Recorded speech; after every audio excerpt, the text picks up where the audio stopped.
Tonight on Inside Dish, well, I am finally cool in the eyes of my 13-year-old niece, Jessica, because tonight's star in her world is huge. She's gorgeous, she's talented, she sings, she dances. She has the #1 show on Disney Channel. She has her own CD coming out this fall, and we all grew up with her as Olivia on The Cosby Show. So, can you guess who it is yet? It is, of course, none other than Raven-Symoné. How are you doing? I'm doing great. I'm so excited to be here. Same here. I'm telling you, my niece is insane for you, and I know you're insane for food. Oh, so this is going to be great. This is going to be really good. So you've got to stick around because this is going to be a really fun, really exciting, and really delicious Inside Dish.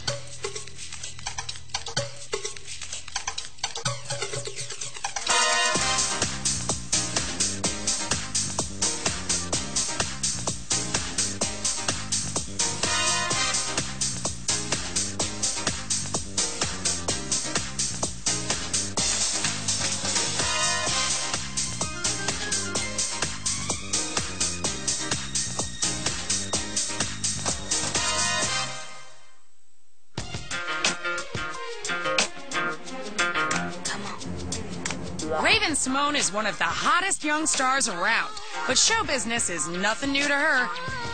She started her career as the granddaughter Olivia on The Cosby Show. Since then, she's been on TV, in movies, and released not one, but 3 solo albums.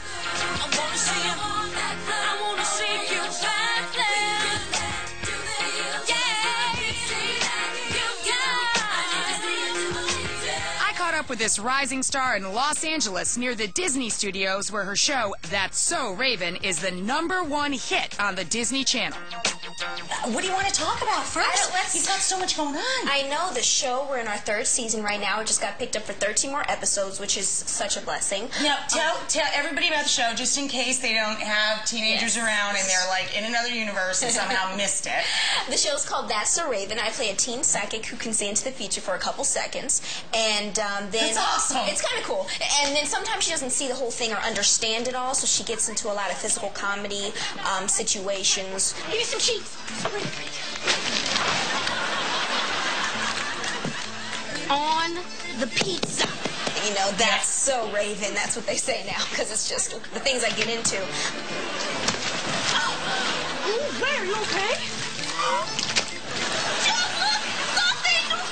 It's fun. Great. I love it. #1 on Disney Channel. Continuing, you're doing more of those, and now you've got your own CD too. My CD, my 3rd solo CD with, well, my first one with Hollywood Records, but my 3rd in my lifetime. It's called This Is My Time. I wrote almost like 4 tracks on the album. One of the tracks is This Is My Time, which I wrote for the Princess Diaries movie. Excellent. Which I was in as well. I have to express Princess this. Diaries. Oh, so amazing. much fun.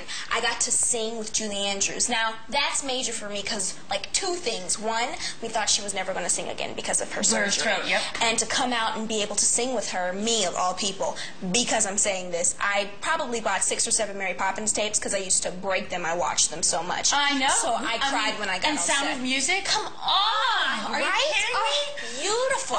So I had to put that in there. Anyway, my single, back to my album, my single is called Backflip, and I just shot a video for that. I wanna see a backflip, cartwheel, don't be cutting corners on me. Gotta give me all that you've got. I need to see it to believe it. Well, backflip, you gotta do backflips for me to know, to let me know that you love me, all this kind of stuff. But the video's really cool. That's good advice. I hope you take your own advice.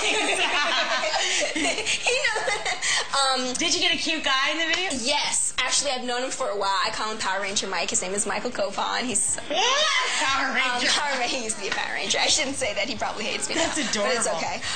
It's this guy that he's playing who's like rude, eating popcorn, throwing it all on me, not paying any attention to me. And I'm like, I can't believe this guy. You know, I do all this stuff for him, and he's not even paying attention to me. So I'm writing in my BlackBerry, and right around the middle of the song, you see all the scenes that you've already seen with him being very disrespectful toward me come back and redo itself the right way. So I'm reprogramming him to do the right thing. It's compromise, respectfulness, listening, all affection. You know, it's really cool to teach my girls, you know, don't get walked all over, so. And if you can't reprogram the man, return him. Exactly.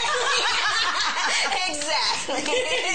So now you're gorgeous, and you certainly look like you could be a woman in your 20s, but I know you're 18, I'm right? 18, yes. So do you have a serious guy? I mean, your mom's around, keep an eye on you? I don't talk about my personal life. I kind of just keep it business, because that's what I got. That's what I want everyone to see, the things that I do, the things that I enjoy. Family, I really don't talk about. It's all personal, so. That's very cool.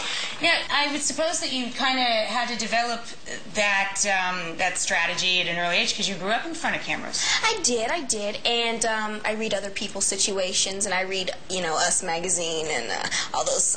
My mom calls them lying papers, the tabloids, and they're not lying. She just calls them that because it's just amazing the stuff that they come up with. But I don't want to be in there. Yeah, exactly. Do that. I keep my personal life to myself. Good thing to avoid. Now, a lot of people might ask you, wow, you know, was it very hard growing up and being famous and all that? But I would imagine that it's not hard if it's what you always know, right? You know what? You're the first person. Thank you. Yes, this is what I'm used to. I've been doing it since I was 16 months old.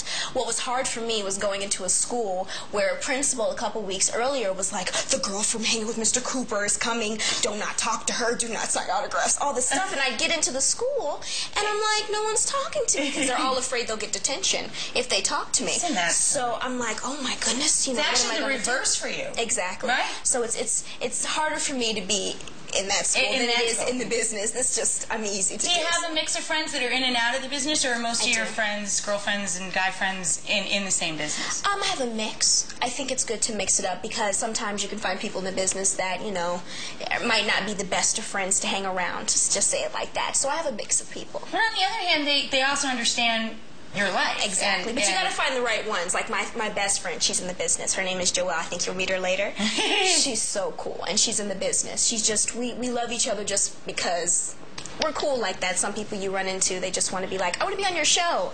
I'm like, well, I just want to be friends with you. Can we go shopping? Yeah, you know exactly. Can we go trying shoes? Can we? So, what about any of the people from the Cosby Show? Do you guys ever see each other or talk to each other? Well, we're all very busy. Everybody's doing their own thing right now. We'll run into each other every once in a while. I think the last time that we were all together was during the Cosby Show anniversary reunion thing, and that was fun to do. That to be kind of weird for you because they all remember you, and it's probably hard for you to remember them. You were little. You were the granddaughter. But I do remember how great they treated me and how I was just a part of their family instantly. You know what I'm saying? And when we got in the car together, I was listening. I didn't have any stories to recite, but they had stories, and I would remember it. Just like when I watch the Cosby Show now, I remember the scene. Yeah, I remember that a little bit. So. Don't go away. When we come back, Raven reveals one of her cooking secrets. I do have all my little recipes up here. And she prepares one of her favorite dishes, her mom's baked ziti. Oh, how gorgeous.